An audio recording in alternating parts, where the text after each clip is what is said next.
सुखकर्ता विघ्नहर्ता गजानन वक्रतुंड एकदंत लंबोदर भालचंद्र विनायक।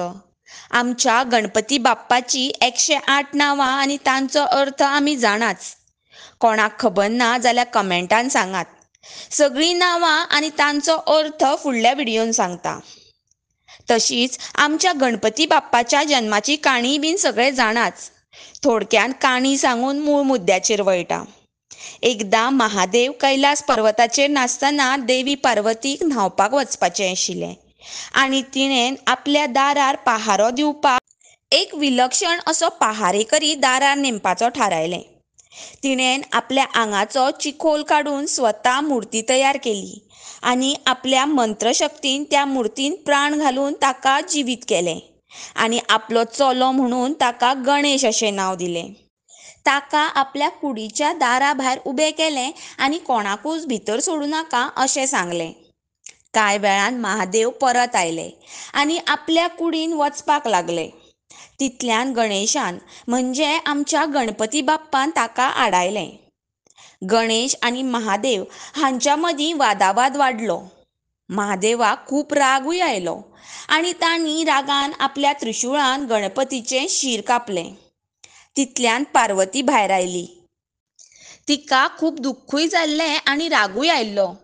तिणेन महादेवाक सगळें सांगलें आनी जाप विचारली। तेन्ना महादेवाचो राग कमी जालो। ताणें पार्वतीची माफी मागली। पूण पार्वतीन गणेशाक जिवीत करपाचो हट्ट धरलो।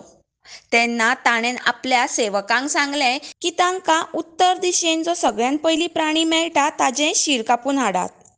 त्या सैनिकांक सगळ्यान पयलीं जिवीत प्राणी दिसलो तो आशिल्लो हत्तीचें पिल्लू। तांणी विष्णूची मजत घेतली।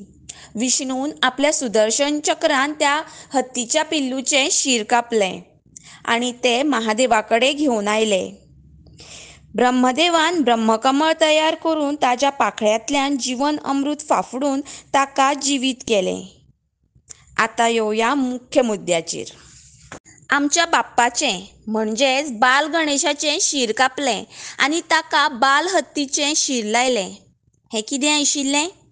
हेड ट्रान्सप्लांट न्हय।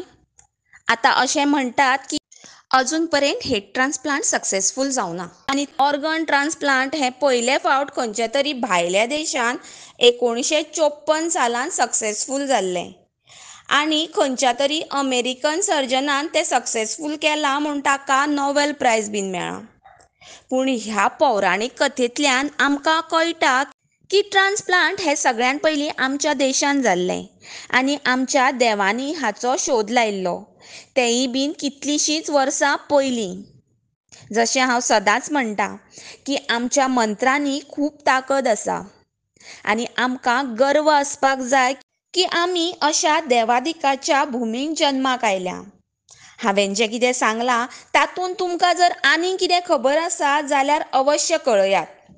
व्हिडिओ आवडलो जाल्यार लायक, शेअर आनी कमेंट नक्की करात आनी out of box channel subscribe करात। धन्यवाद।